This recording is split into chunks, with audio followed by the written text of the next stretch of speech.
ಕಾರ್ಯಕ್ರಮವನ್ನು ಈ ಸಂದರ್ಭದಲ್ಲಿ ತಕ್ಷಣವೇ ಹೇಗೆ ತುಮಕೂರಿನ ಸಿದ್ಧಗಂಗಾ ಶ್ರೀಗಳವರ ಹೆಸರನ್ನಿಟ್ಟು ಈಗಾಗಲೇ ನೋಟಿಫಿಕೇಶನ್ ಮಾಡ್ತಾ ಇದ್ದೀವಿ, ಅದೇ ರೀತಿ ಇದು ಕೂಡ ಮಾಡ್ತೀವಿ.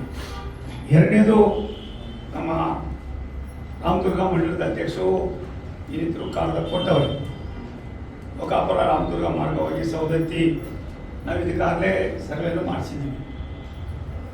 ಸನ್ಮಾನ್ಯ ಸುರೇಶ್ ಅಂಗಡಿ ಸಾಹೇಬ್ ಇದ್ದಾಗಿದ್ದ ನಿಮ್ಮ ಲೋಕಸಭಾ ಸದಸ್ಯರಾದ ಜಗದೀಶ್ ಶೆಟ್ಟರು ಕೂಡ ನಂತರ ಬಂದಿದ್ದರು, ನಾನು ಮಾತಾಡಿ ಆದೇಶನ ಕೂಡ ಮಾಡಿದೆ. ಇಂಥ ಬಂದಾಗ ನಮ್ಮ ಕಾರ್ಯಕರ್ತರು ಯಾರು ಕೂಡ ತೊಡಗಿಸ್ಕೊಳ್ಳೋದು. ಫೀಸಿಬಿಲಿಟೀಸ್ ಅಂತಂದರೆ ಯಾರೋ 4 ಜನಕ್ಕೆ ಕೇಳ್ತಾರೆ, ಕ್ಯಾಲ್ಕುಲೇಟರ್ ಏನು ಮಾಡ್ತಾರೆ, ಏನು ಅವಶ್ಯಕತೆ ಇಲ್ಲ ಕೊಡ್ರಿ ಅಂತ. ಬರೀ ರೈಲ್ ಬರಬೇಕು ಅಂತ ಅನ್ನೋದು 80% ಆದರೆ ಬರೋದು ಬೇಡ ಅಂತ 20% ಇದ್ದೇ ಇರ್ತಾರೆ.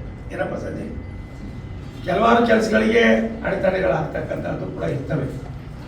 ನನ್ನ ಅನುಭವದ ಮಾತು, ನಾನು ಮತ್ತೆ ಸರ್ವೆ ಕಳಿಸ್ಕೊಡ್ತೀನಿ. 2019ರಲ್ಲಿ ಎಲ್ಲ ಆಗಿದೆ ಅಂತ ಅದೇನೇ ಹೇಳ್ತಾ ಇದ್ರು. ನಾನು ಯಾಕೆ ಮಾತಾಡ್ತಾ ಅಂದರೆ ನಮ್ಮದೇ ಸರ್ಕಾರ ಇದೆ, ಅವಾಗೂ ನಾವೇ ಇದ್ವಿ, ಹಾಗಿರೋದ್ರಿಂದ ಏನು ಮಾತಾಡೋಕ್ಕೆ ಹೋಗಲಿಲ್ಲ. ಇದರ ಅವಶ್ಯಕತೆ ಇದೆ, ಮಾಡೋದಕ್ಕೆ ಏನೇನು ಬೇಕು ಕ್ರಮ ತಗೊಳ್ಳೋಣ. ಇದರ ಮೈಲೇಜು ನಾವು ತಗೋಬೇಕಲ್ವಾ, ತಗೋಬೇಕು ಬೇಡ ಏನ್ರಿ ಯಜಮಾನ್ರೆ ಪಾಟೀಲ್ ನೀವೇನಾ ತಗೋಬೇಕು. ಬಂದಾಗ ಒಟ್ಟಾಗಿ ಹೋಗ್ಬೇಕು. ಇದು ನಮ್ಮ ಸರ್ಕಾರದ ಕೊಡುಗೆಪ್ಪ, ಮೋದಿ ಸರ್ಕಾರದ ಕೊಡುಗೆ, ಭಾರತೀಯ ಜನತಾ ಪಾರ್ಟಿ ರಾಷ್ಟ್ರದ ಕೊಡುಗೆ ಅಂತ ಹೇಳಬೇಕು.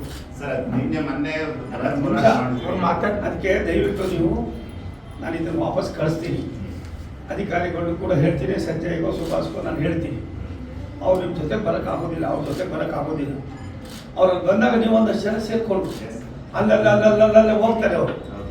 ಅವಾಗ ಅವ್ರು ತಿಳಿಸ್ಬೇಕಾಯ್ತದೆ ಯಾವ ಹಳ್ಳಿ ಮೇಲೆ ಹೋಗ್ತದೆ, ಹಳ್ಳಿಗೆ ಎಷ್ಟು ಕನೆಕ್ಷನ್ ಇದೆ, ಲಿಂಕಿಂಗ್ ಏನಾಗ್ತದೆ, ಎಲ್ಲಿಂದ ಎಷ್ಟು ಬರ್ತಾರೆ, ಯಾವ ರೀತಿ ಅನುಕೂಲ ಆಯ್ತದೆ.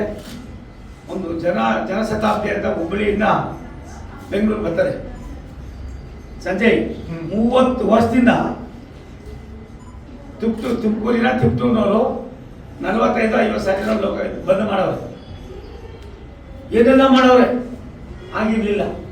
15ನೇ ತಾರೀಕು ನಾಳೆ ನಾನು ಸಾಯಂಕಾಲ 2 ಟ್ರೈನ್ ಅಲ್ಲಿ ನಿಲ್ಲಿಸ್ತಾ ಇದ್ದೀನಿ, ಸಂಖ್ಯೆ ಟ್ರೈನ್ ಒಟ್ಟು ಒಂದು 4-5 ಟ್ರೈನ್ ನಾಳೆ ಮಧ್ಯಾಹ್ನ 3 ಗಂಟೆ ಮೇಲೆ ಸಂಜೆ ಒಳಗೆ 5 ಟ್ರೈನ್ ನಿಲ್ಲಿಸ್ತಾ ಇದ್ದೀನಿ.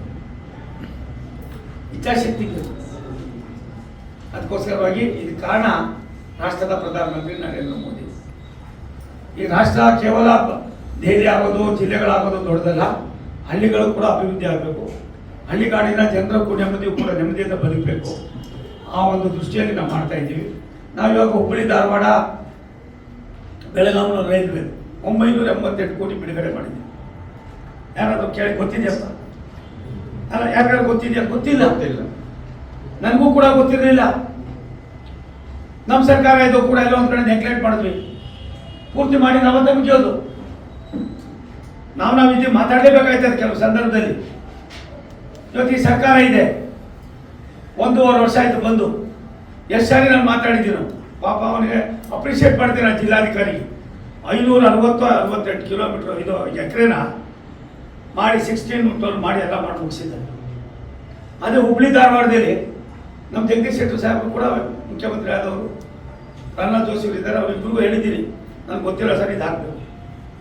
ಅವರು ಇವಾಗ ಇನಿಷಿಯೇಷನ್ ತೊಗೊಂಡಿದ್ದಾರೆ.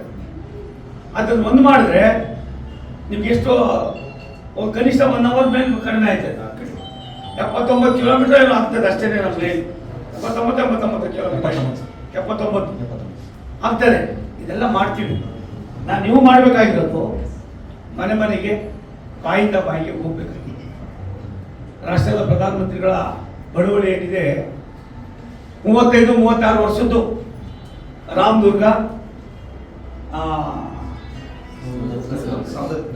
ಅಲ್ಲ ರಾಮದುರ್ಗ ಅದೇನೋ ತುಮಕೂರು ಬರೋದು 35 ವರ್ಷದ್ದು. ಇದು ಕೂಡ ಹಂಗೆ ಆಗಿದೆ. ಕುರ್ಚಿಯಿಂದ ನಿಮ್ಗೊಂದು ಲಿಂಕ್ ಬೇಕು, ಎಲ್ಲಿಂದ ಬೇಕು, ಏನು ಬೇಕು, ಲೋಕಾಪುರದಿಂದ ನಾನೇ ಒಂದ್ಸಾರಿ ಬರ್ತೀನಿ. ಅದಕ್ಕೆ ನಾನು ದೊಡ್ಡದೇನಿಲ್ಲ, ಹೋಗೋಣ ಅಧಿಕಾರಿಗಳು ಕರ್ಕೊಂಡು ನೋಡ್ತೀನಿ. ಇವೆಲ್ಲ ರಾಜ್ಯ ಸರ್ಕಾರ 1 ರೂಪಾಯಿ ಕೊಡ್ತಾ ಇಲ್ಲ. ನಮ್ಗೇನು ಮಾಡಬೇಡ್ರಪ್ಪ, ನೀವು ಅಕ್ವಿಜೇಷನ್ ಮಾಡಿ ಜಾಗ ಕೊಡ್ರು ಸಾಕು. ಮನೆ ಕಾಯ್ದಾಗ ನಾವೇ ಮಾಡ್ತೀವಿ. ಒಂದು ರೈಲ್ವೆ ಲೆವೆಲ್ ಕ್ರಾಸಿಂಗ್ಗಳು ಎಷ್ಟು ವರ್ಷದಿಂದ ಹಂಗೆ ಇವೆ. ಕೆಲಸ ಶುರುವಾದವು 10 ವರ್ಷ 12 ವರ್ಷ ಬಿದ್ದಿದ್ದು. ಪ್ರಧಾನಿಗಳು ಬಂದ ಮೇಲೆ ಇನ್ಮೇಲೆ ಯಾವುದೇ ರಾಜ್ಯ ಸರ್ಕಾರದ ಮೇಲೆ ಡಿಪೆಂಡ್ ಆಗೋದು ಬೇಡ ಅಂತ ಹೇಳಿ ನಾವೇ ಅವೆಲ್ಲವನ್ನು ಕೂಡ ಮುಗಿಸ್ತಾ ಇದ್ದೀವಿ. ಇಲ್ಲಿಯೂ ಕೂಡ ಕೆಲವಾರು ಕೆಲಸಗಳನ್ನ ನಾವು ಕೈಗೆತ್ಕೊಂಡಿದ್ದೀವಿ. ಅದಕ್ಕೋಸ್ಕರ ಈ ಥರ ಏನೇನಿದೆ ಕೊಡಿ.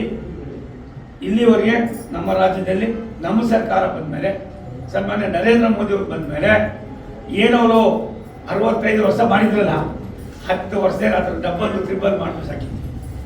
22% ಇತ್ತು ಡಬಲಿಂಗು, ಇವತ್ತು 98% ಹೋಗಿತ್ತು. 11